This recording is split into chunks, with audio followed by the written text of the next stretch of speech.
So how do you see your work, whether it be with Corda or Theatre Ensemble, where do you see yourself fitting in with the theater community as a whole? I mean, everybody sort of has their own vision for what they want to create and how they want to create it. And you know, like everybody's just a little bit different. So where do you lie? What's your vision?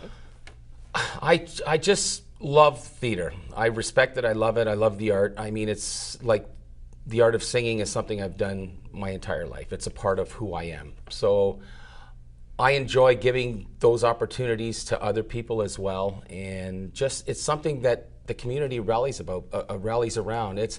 I try to explain to people, and you know the feeling, there's no feeling like when a show opens and when the show closes. And, you know, and like, whoa, you're crying. Yes, I am. Yeah. I'm emotionally spent. Right? I've just spent 4 or 5 months.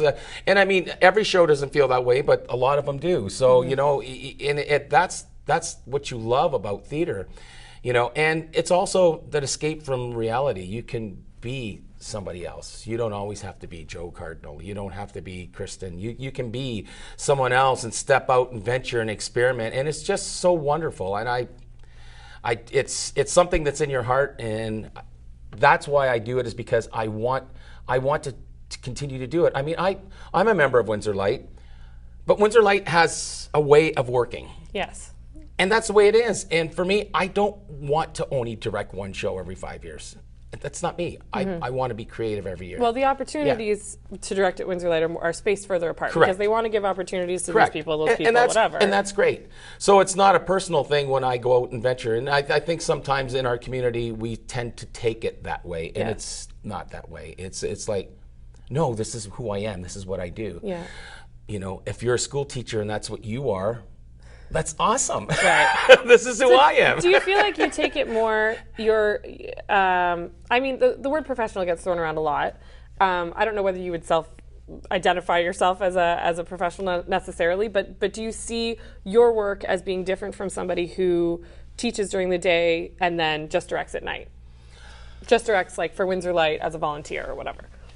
No, like the work itself, no. I don't see the work itself. It's just the things that drive that person may differ from what drives me. Right. So, for example, on my shows, I do a lot of work that in a lot of other companies they have volunteers do.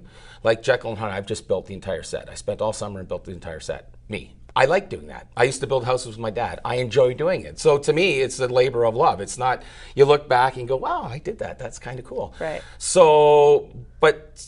You know, but I take that hands-on approach. I do all the music edits. I do a lot of the advertising stuff with Christopher Lawrence Menard. So there's a lot of stuff that I do not because I'm forced to do it, it's because I love to do it. So it helps the bottom line of the company. So what drives me every day is theater. That doesn't mean my work is better than someone else's. It just means that's my driving force. You know, if there's somebody that teaches all day and wants to do this as their recreational pastime, there's no one saying they don't do good work.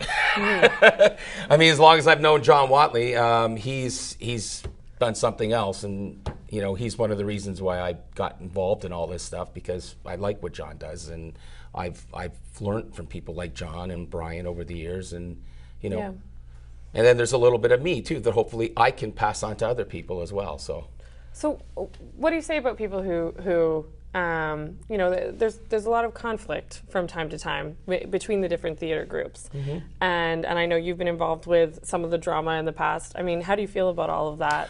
Well, you know, drama's created because what happens is a lot of times it happens out of sometimes jealousy and envy.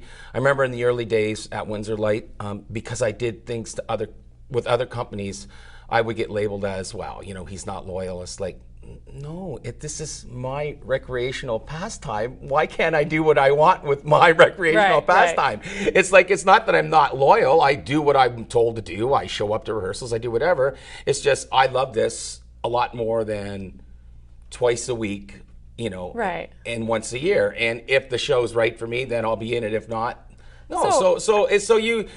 But sometimes you get labeled for that, or you get labeled because a lot of times I go into a place that I've spent my whole life singing. So if I can't sing by now, I'm never going to be able to sing. Well, that intimidates some people. When you have ability, sometimes you're intimidated. by that person. It's like, that's not fair. Right. I sing because I love to sing. It's not because I want to be better than you. But what happens when, provided everybody can balance the rehearsal schedules, Yeah. people can be in as many Yeah. shows as they want. But what happens when you have somebody in your show who is in your show, is a huge part of your show, and then decides that they're going to get involved in another show? I mean, does it work both ways? Well, I mean, as far as you're concerned, no. does it work? I mean, anybody can be involved in whatever shows. Yes, it's the joy of yes. theater. But you need to keep in mind that if you were in show number A first, make sure you make the commitments to show A before you join show B. Because Right. I've done that. I've been in 2 shows at the same time. Anymore, I find it difficult to do that. I don't like doing that. Like, there's a lot of my productions, some of my productions I don't even direct. I'm not in. We have Hair opening up next week, and I'm not in it. I produced it. Right.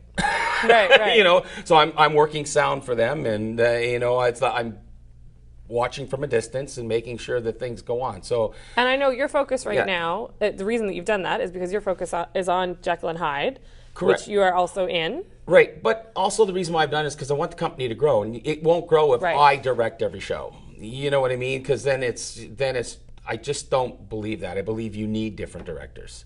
You need different people's visions of things or whatever, and you want the company to grow. You don't want it to be stagnant, and Absolutely. So next up, we're going to take a look at Jekyll and Hyde, the next production coming to us from Cardinal Music Productions. We'll take a quick break, and we'll be right back.